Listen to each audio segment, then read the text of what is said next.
सब डाल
ikut पंखा ले लो ना एक पंखा होगा ना वो अच्छी होगी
सही है सही है।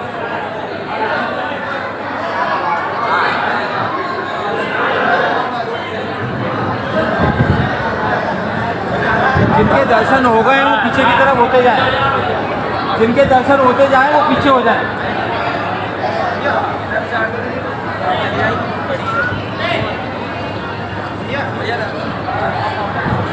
दर्शन होके फिर क्या पीछे चले आए। पीछे बैठने की व्यवस्था है, आप लोग सब बैठ जाइए।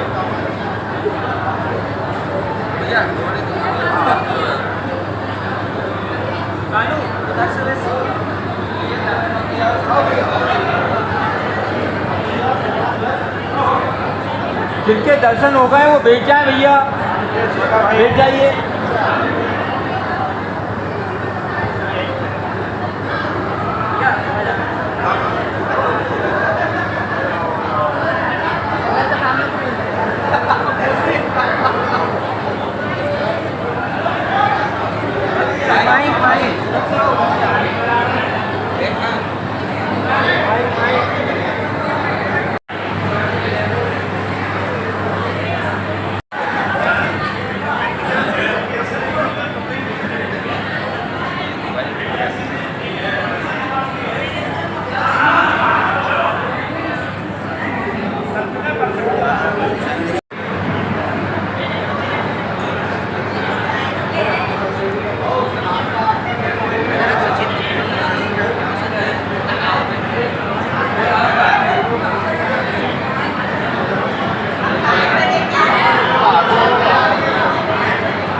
गाड़ी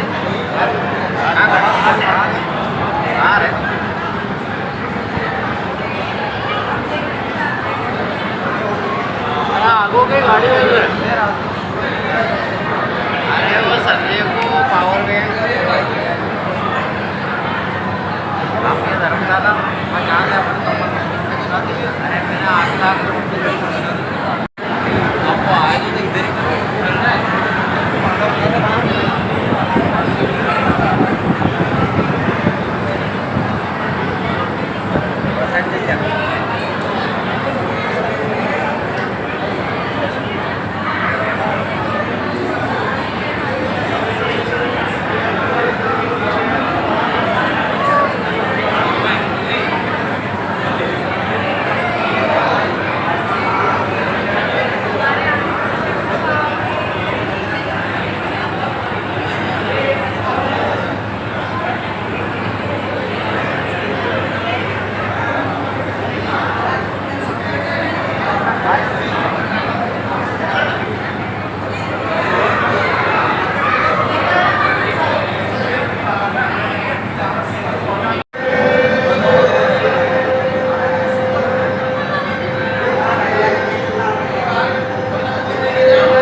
माँ की जो परिक्रमा है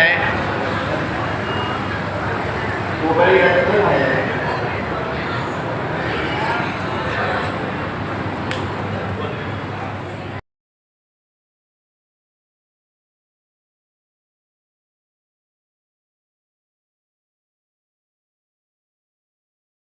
सोच रहे हो वो एक नहीं, हर चीज मुझे पता है और इसी विश्वास का नाम परिक्रमा है। आपके मन में ये विश्वास बैठा तो आपके जीवन की दिशा और दिशा बदलेगी, निश्चित रूप से बदलेगी, क्योंकि विचार कर्म की पहली सीढ़ी है। कोई भी कर्म संसार का बिना विचारे कभी नहीं होता। कोई कहता है कि वो तो अनायास कुछ नहीं होता संसार में। आपके मन में कहीं ना कहीं वो विचार बैठा, वो अथा अवचेतन में बैठा था, तभी आपने किया। हम विचारों को कोई महत्व नहीं देते, इसीलिए कि हम ये मानते हैं कि ये कर्म नहीं है, और हम ये भी मानते हैं कि हमारे विचारों को कोई नहीं दिख रहा। और परिक्रमा इस भ्रम को तोड़ती है कि हम जो सोचते हैं कि हमारे विचारों को कोई नहीं दिख रहा, परिक्रमा इसी भ्रम को तोड़ती है और यह बताती है कि मैं तुम्हारे सारे विचारों को जान रही हूँ। इसीलिए नहीं परिक्रमा कर सकते तो खंड परिक्रमा करिए, खंड भी नहीं कर सकते तो कम से कम 2 से 3 दिन माँ के तट पर जाकर रहिए अकारण ही। अपना मन तो हो, रिश्ता तो बनाए, संबंध तो बनाए। संसार भी बिना वास्ते के नहीं चलता। आपका कोई संसार में काम अटक जाए तो आप ढूंढते हो, अप्रोच ढूंढते हो कि किसके कहने से मेरा काम हो जाएगा, कौन उस बड़े आदमी को जानता है। तो माँ से संबंध तो बनाना पड़ेगा, अपनापन तो बनाना ही पड़ेगा, और उसके लिए माँ के निकट जाना पड़ेगा। और परिक्रमा माँ की वही निकटता है। इसीलिए चिंतन करिए। मनुष्य चिंतनशील प्राणी है, और यदि वो चिंतन नहीं करता, स्वयं निर्णय करे कि वो क्या है। एक बार दोनों हाथ उठाकर माँ नर्मदा का हम जयकारा लगाएंगे, लेकिन अपने हृदय में अपनी माँ का ध्यान करेंगे। हमने पूज्य बना को अपने से बहुत दूर कर दिया, इसलिए संबंध बनाना है तो हृदय में अपनी माँ का ध्यान करें और दोनों हाथ उठाकर। आप में से शायद बहुत सारे लोगों को नहीं पता होगा कि हम हाथ उठाते क्यों हैं। हर हर महादेव और नर्मदे हर में हम हाथ क्यों उठाते हैं। कभी किसी दलदल में पड़े व्यक्ति को देखिएगा, दलदल में जो गिरता है वो कभी अपने प्रयास से बाहर नहीं आ सकता, उसे बाहरी सहायता चाहिए ही चाहिए। और दलदल में पड़ा हुआ व्यक्ति अपने दोनों हाथ बाहर रखता है, इसीलिए है कि कोई पकड़ कर खींच ले। हम इस संसार के दलदल में हैं और हम इसी भाव से हाथ उठाते हैं कि भगवती मुझे इस दलदल से बाहर निकाल ले। ये पुकार इस संसार से दलदल के, संसार का दलदल है, इससे निकलने के लिए है। तो माँ, अपनी माँ का, जननी का अपने मन में ध्यान करें और माँ नर्मदा का जयकारा हम सब मिलकर लगाएंगे। नर्मदे